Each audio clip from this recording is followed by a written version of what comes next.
You are watching the #1 podcast in the whole entire YouTube wrestling community, and I'm one of your hosts, Juanzo. And I'm your other host, Jean-Paul Leek. And together we are Raw Break. And it is Smackdown Friday night, go-home show for TLC, the last pay-per-view of 2020. Like we said before, we're starting to close the year for every single one of the wrestling promotions. It is the time, unfortunately, for the WWE. And like always Paul says, are we ready for some bullshit? I think it's a big load. How are we doing? You called it a go-home show. Can we go home? Can we just turn off the television, stop watching this? Because this wasn't a good show. They go on autopilot every time around this year. They're like, okay, after Survivor Series, they don't give a shit until Royal Rumble. And you think you should start to build excitement now for the Royal Rumble. TLC is exciting, especially for people who love the toys, love the gimmicks, all that stuff in wrestling. But it's like this pay-per-view doesn't feel special because they give us all the matchups before the actual pay-per-view. We said that on Monday Night Raw. We saw, Drew and AJ go at it. We saw the Fiend and Randy Orton kind of go at it. And then now we saw pretty much all the matches on SmackDown this week and last week as well. So the pay-per-view doesn't feel special. And also, if you think about it, a lot of the matches that are going to be taking place in the pay-per-view, they don't even have stipulations that will make TLC. Like there's no tables match. Mm-hmm. There's not even like a chairs match. Something that they used to do years prior. They used to. It's really only the two main event, the two heavyweight championships. So it doesn't really like focus on like the theme of the gimmick pay-per-view that they will say TLC now. Like everything, like you said, laziness at its best. At its best, just because like we don't have enough time, or no, we don't want to give the fans a good time. Because Paul said it. Remember last time. Oh, we don't have everybody has the network now. Why should we give something good when everybody just pays $10? There's a few that they don't refuse to pay $10 or refuse to go to the shady websites. That's a different story for a different show of Raw Break. Thank you so very much for agreeing with every single one of us. Every single time that we're here, we really appreciate it. This is about to the finish of the end of 2020. We're really happy and excited that you are part of our family because we are part of yours. Let's talk about a little bit of NXT UK. We cover every single Thursday this show. A-Kid wants Walter for the title. Tell me a little bit about this. I said this episode of NXT UK was a really solid episode. They've all been really good. And this one was, good more so for the fact of all the promos and the interviews and everything we saw. And this was one of the best right here. This matchup's going to be good. I think this will be a really good showcase for A-Kid. He's the guy who they're really pushing right now. But as you and I said, they're pushing him, but he's not going to be the NXT UK champion. He's not going to beat Walter. But this matchup should still be really good. Oh, yeah. Like you said, this show worked more, like you said, to set up more stuff for what is going to be 2021. They still have 2 more shows, but it's setting up for a lot of things that are happening next year. So pretty good. Don't forget to check that out. So now let's start with the beginning of SmackDown with Kevin Owens. Kevin Owens, the theme of this show was just pretty much Kevin Owens is unstoppable. You can do whatever you want with him, but in the end, the guy will always stand up. He's like Goku. You think that he's done, he's dead, but I still have some chi left. No, I'm not done yet. Senzu Bean, and then Senzu Bean, and then he's back up. So Kevin Owens started the show, and he said Roman Reigns, I want you to come out right now. And then he keeps going and says, Roman, last week you talked about my family. I talked to every single one of them, and I asked, do not watch my match this Sunday because I'm afraid that they will change their the way they think about me because of the things that I'm going to do to you. So he says, Roman, if your kids will do how you if your kids will see how the kind of man you are, they will call you a hypocrite because you attack people from the back. You send, your family to do your dirty work, and you're no more than trash. And and the fact that you're not the head of a table. You're just not that guy. You're just a coward. So you said you like this promo. I really enjoy it too. Good stuff good promo work from Kevin Owens. Yeah, I liked it. Maybe a little bit too long, and eventually, Paul Heyman thought the same thing as well because he interrupted here, but really good promo by Kevin Owens, and, with what we saw throughout the show, I feel like it lessened the impact of this promo. It would have been nice if this was the only thing we saw, and then you save all the confrontation for the pay-per-view, but that's clearly not the route they went. Oh, yeah, no, absolutely not. He then put him, and you said he interrupted, and he said, KO, you cannot stand, You're trying to think that you can stand any sacrifices, but you're like a masochist because you just keep going through more beat down after beat down after beat down, and then you remember that Roman Reigns is actually a sadist So, and especially the fact that like he's the Universal Champion, so like you kind of are like dangerous man, but for that reason you're just gonna be deleted. It's not Matt Hardy or anything. You just gotta be deleted from the face of the earth. So Paul Heyman, that doing a little bit of talking. I don't really like this. Why? Because Roman should be the guy speaking. I don't like the fact that like you need three people to go against one. I just don't appreciate that at all. And Kevin Owens is like, well, if you're not really gonna show up, like I'm tired of your BS, Paul Heyman. If you're not gonna show up, Roman, I'm gonna go after you. So he comes out, and like I said to you, I don't know if they cross paths, or I don't know how like the Thunderdome is. I don't know how like they can go around each other. But then Kevin Owens is going to go after Roman, and then Roman comes out. I'm like, didn't they see each other? No, yeah. Like, didn't he pass him in Gorilla? Yeah, because Kevin Owens goes to his locker room. He's beating on the door. Roman's not there, and then Roman comes walking out. And I agree with you with Paul Heyman. I think they put Paul Heyman with Roman Reigns right in the beginning to really signify he's heel. But then as his character evolved and he was talking on his own, and then he recruits Jey Uso, like, I agree, Paul Heyman's not needed, but they don't really have an excuse to just cut Paul Heyman off. So maybe they'll do it in a storyline coming up. Who knows? Maybe Paul Heyman will manage another spear-using overrated superstar who might be making their return soon. So who knows? Yeah, and if that happens, like, that's going to be absolutely outstanding. And you can hear my sarcasm when it comes out. You can smell it and everything, because that will even bury this show. That will be the biggest pile of bullshit, even more than the past couple Smackdowns combined. Oh, it can be as big as like the 40 inches that like Pennsylvania got this couple of days of snow. It will be just a pile of shit. But Roman just comes out and he says, "Owens, I don't want to hurt you or hurt your family, but like you just always think that I'm the bad guy. But I just have to do things that like the man has to do." But like a guy your level will never understand, because you've never been that kind of man. So I'm going to show you that I am a good guy, and I'm going to give you the same opportunity that I did to my own flesh and blood. But in the end of the day, when everything is all said and done, you have to recognize me as your head of the table, tribal chief, and all that blah, blah, blah, blah, blah. And I will make sure that you don't go, you not even get to TLC.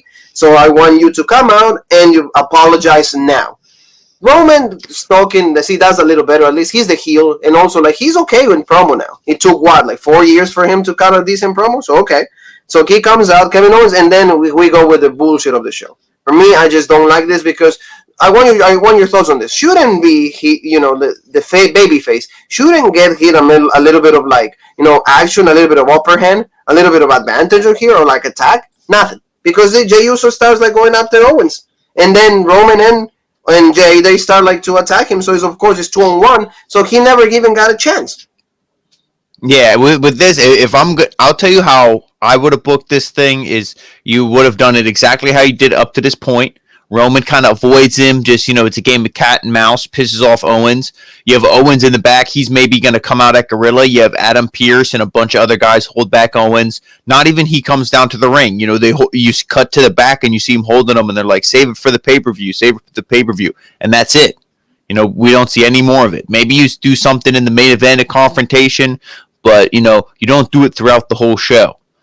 But instead, like, Kevin Owens comes out, like you said, and it wasn't something where he goes after Roman, but Jay comes out and he stunners Jay and stands there and looks tall, and, Jay just sells for him. No, they get the upper hand, they beat him down, and you're like, oh, okay. Yeah. It's just, like, really, like, disappointing. He never got a chance, and that's my problem. Like I said to you, it's not good that, like, the babyface should get some kind of advantage, or at least do something to Roman, and so I believe that he has a chance at TLC. But that didn't happen. So that's my first problem with that. So that's how the show for me, like, that's what the part of it ended for me. I'm not engaged anymore. I lost all the all the legitness that I had. I lost every single type of engagement that I had for that, and down. I don't want to see this anymore. And especially if you give me this after this situation, you give me this tag team championship match. The glorious Robert Roode. He's not even glorious anymore. He doesn't even show up with the robe and everything. No more glorious. And Dolph Ziggler, when he comes out with what he wear, like his entrance gear and that fucking baseball cap, he looks like the 40-year-old uncle who's like creepy and tries to like date high school chicks. Like he's just like reminds you of that creep, like drunk uncle who's having like a midlife crisis who thinks he's like 20. Oh yeah. You know what I mean? Like I'm just like, dude, like he's not legit either. And like you said, Bobby Roode, Robert Roode, whatever. He doesn't feel legit either. None of these guys. They're like shadows, shells of them former selves. Yeah, no, it's just a bad choice of keep the gimmick the way it was. Like you said, take that awful SmackDown hat, because last week I actually took notice what kind of hat was it. Just said SmackDown. I'm like, get that freaking thing out of Dolph Ziggler's head. It looks stupid. So before they go in the ring, Roman and Jay once again is Roman goes, KO will never understand. I know him and he will never stop. So Jay, finish him. I don't want to see him close to me. So, you see that this was going to be awful. This was going to be boring. And now let's go back to the championship match. This match also was pretty decent. The four guys are okay in the ring. Good. I like the Famouser. Did you like that spot? I really enjoyed that. A flying Famouser. Bobby would push him over. But we know the Street Profits, we were saying, if they win, what's the point of having a match like this? This was clearly done because we're not going to see this at TLC. This isn't on the card, so they're like, "Oh, we'll give you guys, a match on SmackDown." And I thought the match was really good. It took up a pretty decent portion of the show, and I was, you hope for Bobby Roode and Dolph Ziggler to win just because you and I are both fans of them. But you got to think they were SmackDown or at least tag. I think it was SmackDown or Raw tag team champs. Yeah, yep.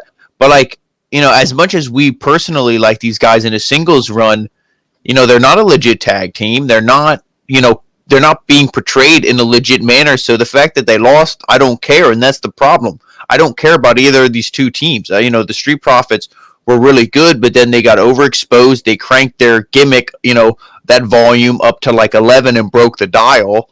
So to me, I don't care about any of these teams. And when you don't care about anybody or any team in a matchup, it's hard to get invested. Yeah, absolutely. And, especially the way that they won, like this.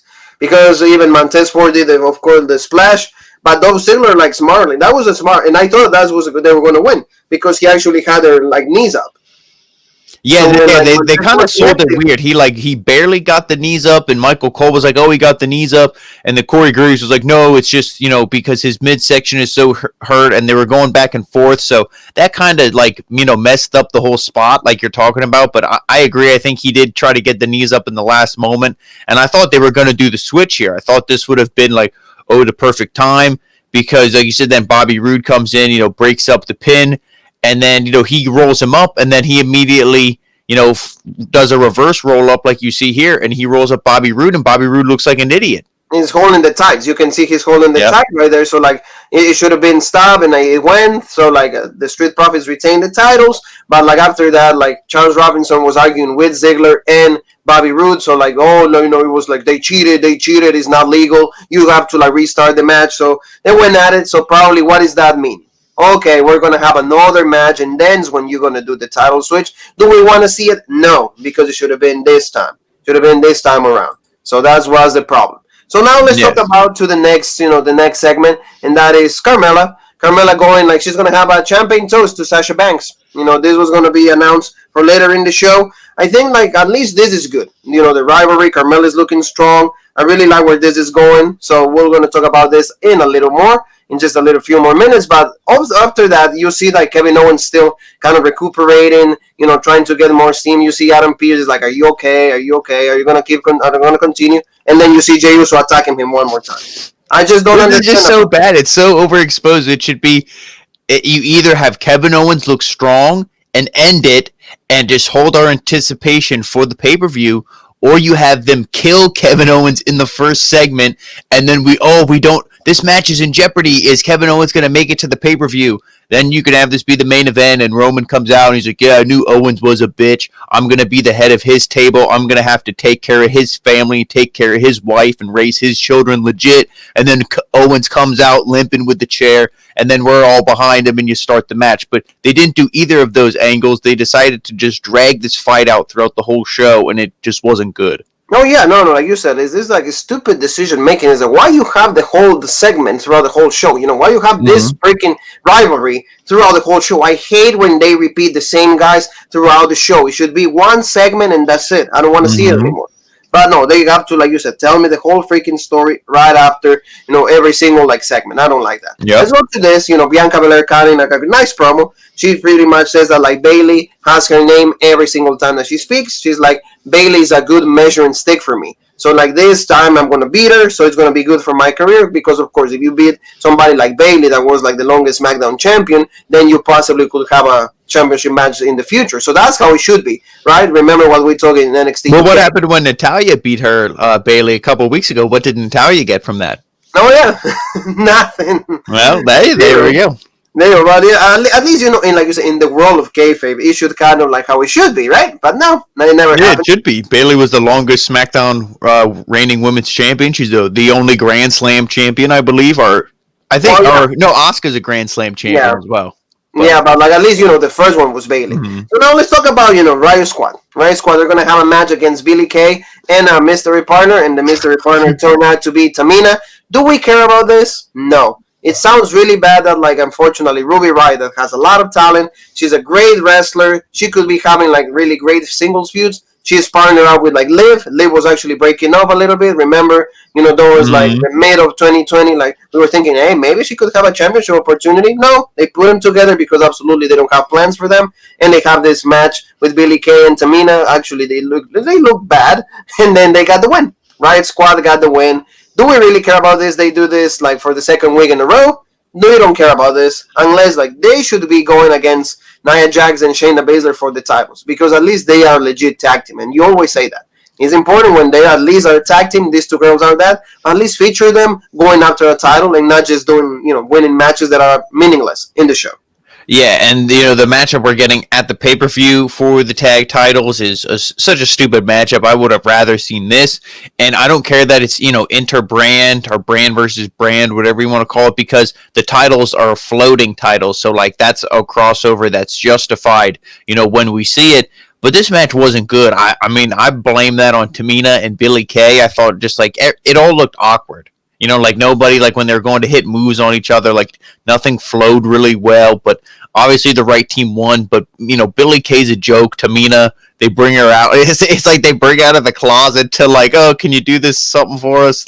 Okay, go back in the closet for another 2 months and we'll see you later. But like, this was stupid. I mean, does anybody care? I mean, I like the Riot Squad legit, but you got to do something with them. Yeah, that's what I mean. Give him something like legit to do. Give him something important. Because like other than that, like Liv, you're wasting two talented girls right there that you could actually build. Oh, I do think they are going to do something because they did just do that 24 special on Liv Morgan. So they don't do those specials on people who they don't. A lot of backlash within the WWE. Why? Because they shows how bad like the booking process is. Because they were promising these things, and then the next day she comes to work. It's like you're going to be on backline. No, you're going to be running shit. You're going to be on drive-thru. You're going to be the order taker, and not.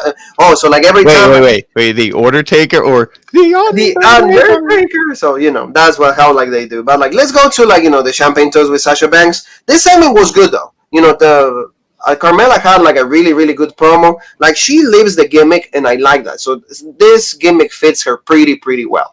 Like every time that she speaks, she's good on the mic too. So like there's potential in Carmella. She's not the same Carmella of 2017 that it was awful. That she's definitely not the princess of Staten Island anymore. No, man, we gotta bring that to Corey, I guess, because of those 2 years of like promo work in the house. No more big Cass. Yeah, well, that was the thing. So you can see like Big Cass was actually ruining her, but like Corey's actually giving her another like look or another like gimmick, so to say. But like the promo was really good. I really like this. She said like, I guess everybody like were wondering why am I celebrating this early, but because while you guys are watching at home, I'm actually drinking champagne that it has like more digits than a telephone number. She said something like that, and then she says Sasha Banks is always like insecure mentally. Mentally, she's not there. She could be the boss. She needs to be the blueprint. She needs to be the best every single time. But in the end, TLC, I'm going to be the champion because I know how to cash in that mental part of it. Because in the ring, she's great.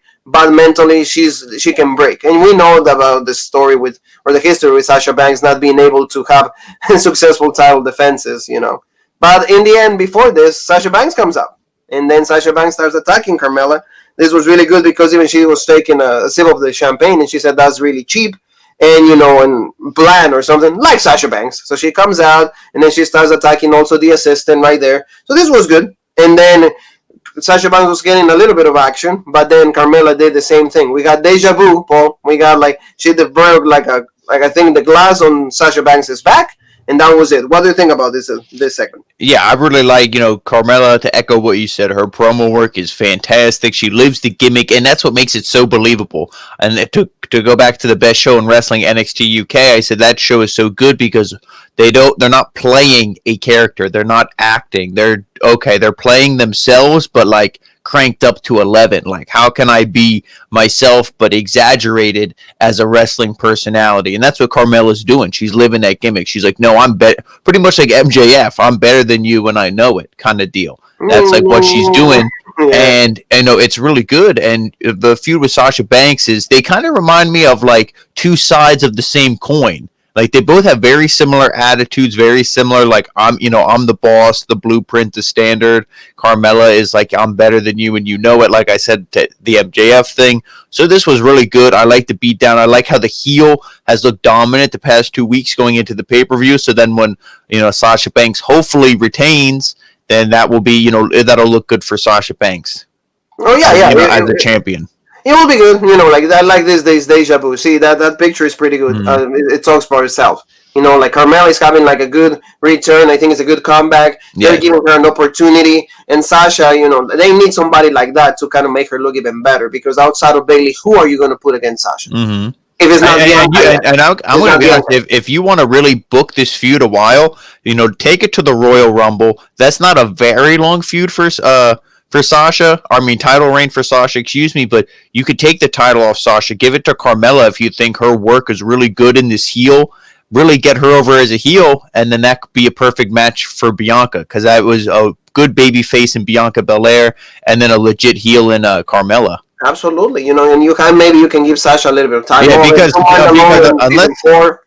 unless you turn Sasha heel, that matchup I don't want to see at WrestleMania. I don't want to see two baby faces at WrestleMania. Yeah, no, don't do Warrior and Hogan, because how bad that can be. Don't do that. So now, Paul, let's talk about the first annual Sami ZAYN Awards. It's not the Roadbreak Awards. The Roadbreak Awards will be taking place, a week from now, a week and a half from now, But Sami ZAYN, he's on awards. This was actually funny. I like this because just Sami talking about he got a few categories, and we saw Big E kind of getting involved with kind of the winners, but then he goes for match of the year. What is going to be the match of the year and all of that, and the match of the year happened to be Sami Zayn's beating AJ Styles and Jeff Hardy at Clash of Champions. That was I'll be honest, that's probably in my top, at least in my top 10, maybe even top 5. So I will be honest, that was a good match. Oh yeah, it was a good match. So exactly, so it's the right winner. So I'll give Sami Zayn that's definitely the best Sami Zayn. That's one of the ones that we will give that to him. Yeah, he was wearing the suit, all legit. Then he goes comeback of the year, Sami Zayn, and no, that one we will not give it to him. Maybe I don't know. He had a pretty crappy year last year. He didn't even wrestle. Now this year he's at least wrestling matches. Yes. So and you can see all legit. There's he's going to graduation and all of that. You can see I'm a little nervous or anything. Comeback of the year. He was actually saying that his comeback was better than Edge, and then we got to see superstar of the year, and then that's when Big E did a switch, and then Big E happens to win superstar of the year, and I'm really, nobody can believe that Big E didn't have a great year. They were I really don't understand what this year of putting the New Day on the biggest pedestal is. New Day's the tag team's getting pushed to the moon on Monday Night Raw. Big E's getting this huge singles push, and I'm okay, legit, but Kofi got the huge singles run, with the WWE Championship, and it's they push merchandise, but other than that, I don't understand what the huge appeal is. And in 5 years already with this gimmick, nothing changes. It's just it's just start over. If you love it, that's good. Hey, you just like more of the same. That's how you feel comfortable with. That's fine. We don't like this. They should go heel. At least they separate them. At least they break off that. And now let's trying to build our own star on Big E. He beat Sami Zayn a little bit, and like you said, they're not even going to have this match at TLC. It hasn't been even announced, but Big E's happy because he got the biggest award at the Sami Awards. So, I would much rather see a different feud for Sami and for Big E, many reports that Big E was going to have a big push, maybe going against Roman. That didn't translate into anything. Supposedly, I remember they were saying like Royal Rumble, WrestleMania. Reports under the Roman sources, they said, yeah, done.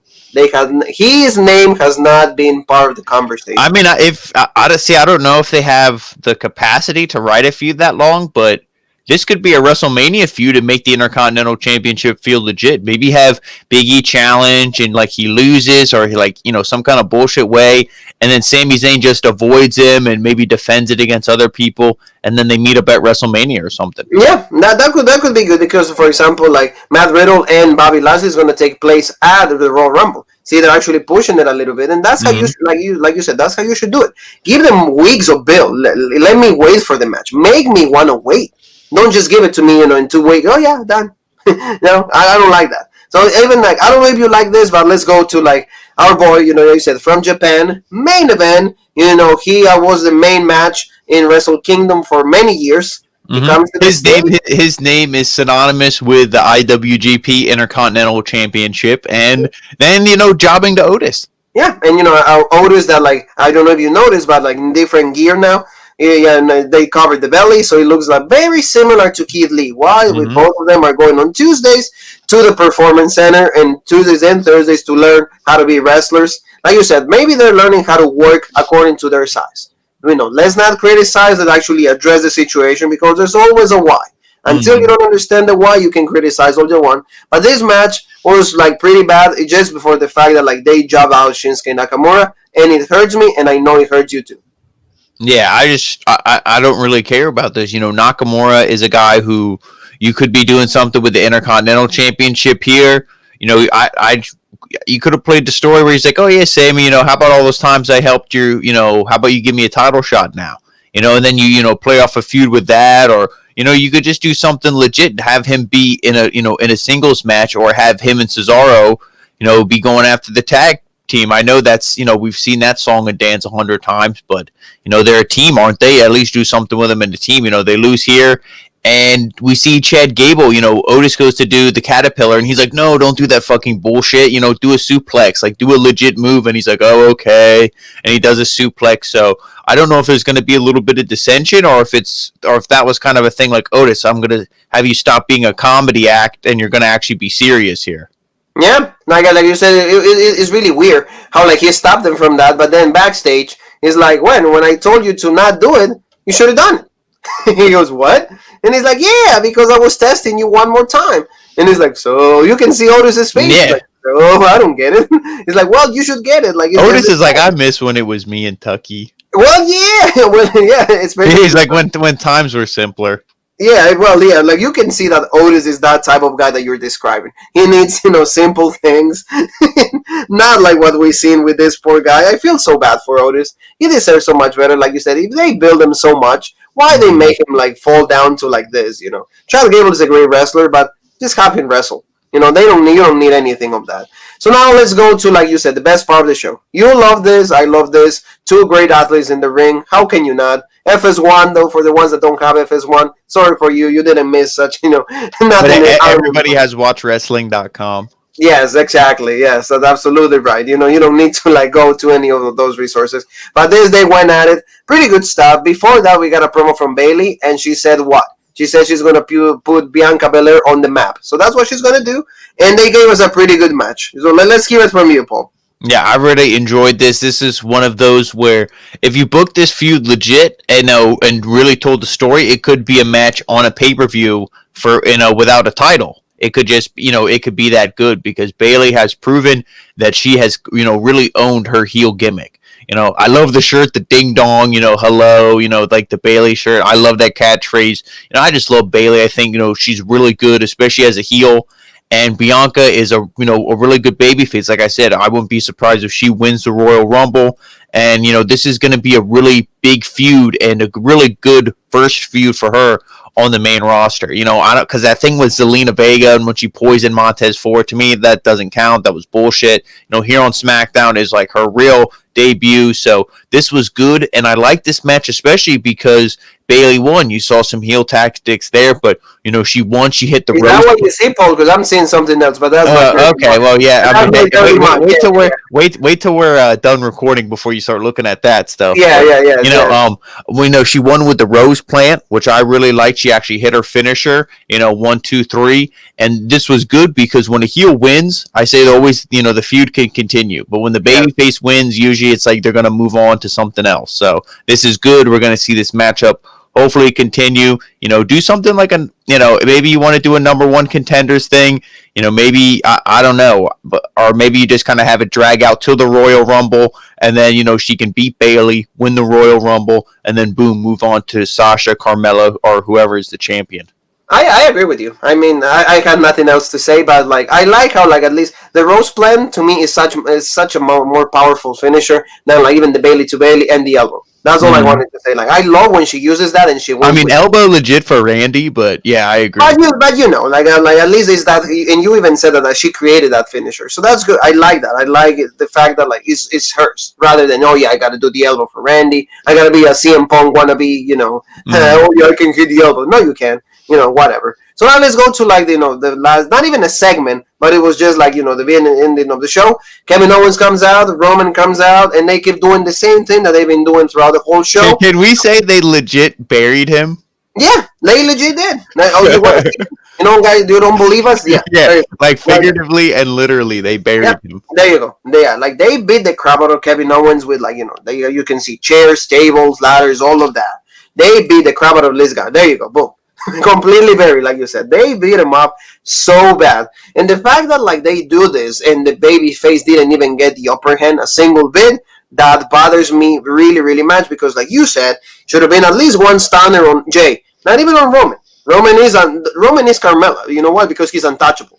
Mm-hmm. But at least, do something on Jay, that Jay's the lackey. Yeah, and especially because we're going to see Jay get involved, probably get the upper hand, and give Roman the victory at the pay-per-view. Because it's TLC, so it's no DQ. Yeah. And clearly nobody came out to help Kevin Owens throughout the whole night, so I doubt we're going to see that at the pay-per-view. That's what I mean. Thank you. That's my problem. It bothers me because how can you not give any kind of offense, any kind of advantage to the guy that supposed to take away the championship? Because let's go with Jean Paul's Saints. In the world of kayfabe, if you give me all of this, you're telling me that Kevin Owens is going to win at the end of TLC, right?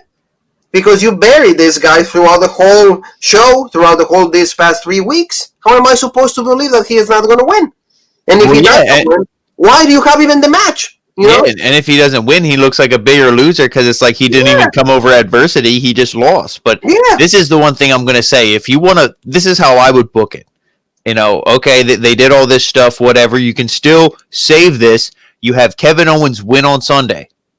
Then and hear me out here. Kevin Owens wins on Sunday. Then on Friday, Roman somehow bitches. Paul Heyman pulls some strings. I'm the tribal chief, whatever. Main event is a rematch. Roman wins. Okay, bullshit title reign for Owens, but at least he held the belt. The feud is still there. They said Goldberg is coming back. They're going to do some bullshit with that. Let's say that's legit. Somehow book this thing a triple threat at WrestleMania, and that's where Kevin Owens wins the belt and then has a legit title reign. And you can do something where Goldberg hits a spear on Roman, and that's what puts it away. And then, a stunner on Roman as well, or a stunner on Goldberg or something. Then Kevin Owens can get his win also over Roman and also get it over Goldberg for that bullshit, match when last time he was the Universal Champion. Kevin Owens was listening to you. Every single thing that you said. You know what? And he loved the idea, so he got up. See? Right there. He was done. He got up and he's like, thank you, Jean Paul. I appreciate that, and Kevin Owens, and people will be like, well, how would he get there? How would he earn another title shot? Elimination Chamber.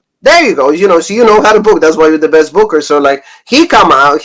Going to your idea, I would like that because again, you give me all these things. The only thing that he can do. And also, I know how. And see, I book it for you too because I know how much you love triple threats. Because Raw, let's say if the penciled in plan is Keith Lee, Drew McIntyre, Brock Lesnar, Then on SmackDown side, it could be the same thing. You have, the Brock Lesnar in Goldberg, and then you have Roman Reigns and Kevin Owens. Yeah, it sounds like a great idea. I don't know if they will go with that, but it will make a lot of sense after all these 3 weeks of beatdown. Kevin Owens just got up out of nowhere. Roman, I'm gonna win the Universal Championship, or I'm gonna die trying. So you see the tribal chief is like, really? He's not dead yet? Even Kayla was trying to get words out of Roman. He's like, no, I'm not done yet. Like we said, Goku, Sansubin, wee, I'm backed up. And, it's like, Kevin, did you like the outcome of this show? Hell no.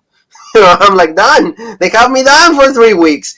Can I hit a stunner on somebody? No. Not even on the cameraman, not even on Paul Heyman, not even on, Jay. Because, again, Roman is Carmella. How do you like that, Carmella? Yeah, I love it. Thank you. See, we're good. So, Paul, this summers up for TLC. It's going to be a pretty decent show, at least. There's a lot of matchups that are, at least interesting, like you said, like the Inferno Firefly match. I'm really liking that. So, we'll see what happens on that. We're going to be covering it all, Robrick does it like that. So, your thoughts on this? Are expecting a good TLC or I think all the matchups, everything, if you could somehow forget all the build and forget that they gave these matches away, and we'll probably do a lot of the similar spots. Some of the endings might even be similar. If you can forget all that, then yeah, I think the show will be good. But considering how WWE books, and we've seen 50 to 60% of all the matches already, it probably won't be as enjoyable. But let's say if you book it how I said, Hurt Business wins, Kevin Owens wins, even if they only do a short title reign or whatever. And, I'm really excited to see how this Firefly Inferno match is going to be. So I think TLC can actually be a decent pay-per-view because I think a lot of us aren't expecting anything too good. It could surprise us. Exactly. So that's the surprise factor is when it's going to be. What is not going to be a surprise is that we're going to be covering it.